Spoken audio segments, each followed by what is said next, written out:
In this video, we're going to work a little bit more on rounding.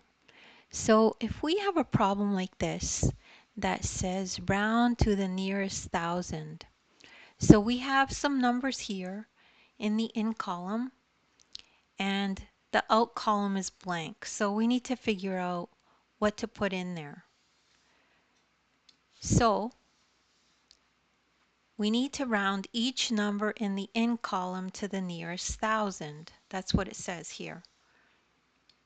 Then we need to remember to look at the digit to the right of the thousands place. So look at the hundreds place to decide if you round up or down.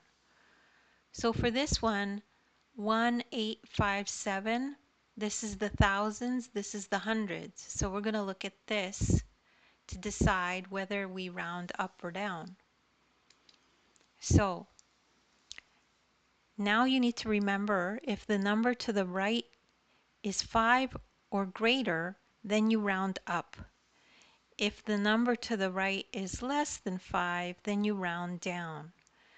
So for this one, 8 is greater than 5, so that means we have to round this up. The 1 becomes a 2. So let's put that in. And the last thing to remember is everything after the numbers you are rounding to are zeroed out. So let's look at this one now. So 3127, we round to the thousands, we look to the hundreds. So the hundreds here is a 1. That's definitely less than 5. So we round down. We leave this untouched. The 3 stays the 3. And then we zero out everything else. So let's do that.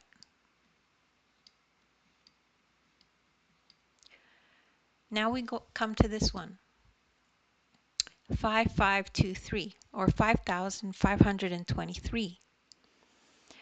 This is the thousands, this is the hundreds.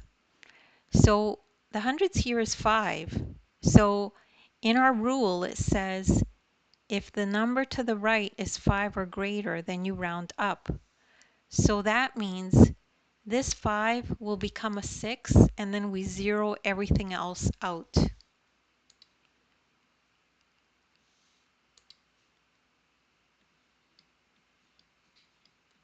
So we round it up. So for this one, 9423, this is the thousands place, this is the hundreds place. The hundreds here is a 4. That's definitely less than 5, so that means we round down. What that means is you leave the 9 the same and you zero out everything else. So let's do that. So we round it down. And that's the end of that problem. Not very difficult at all.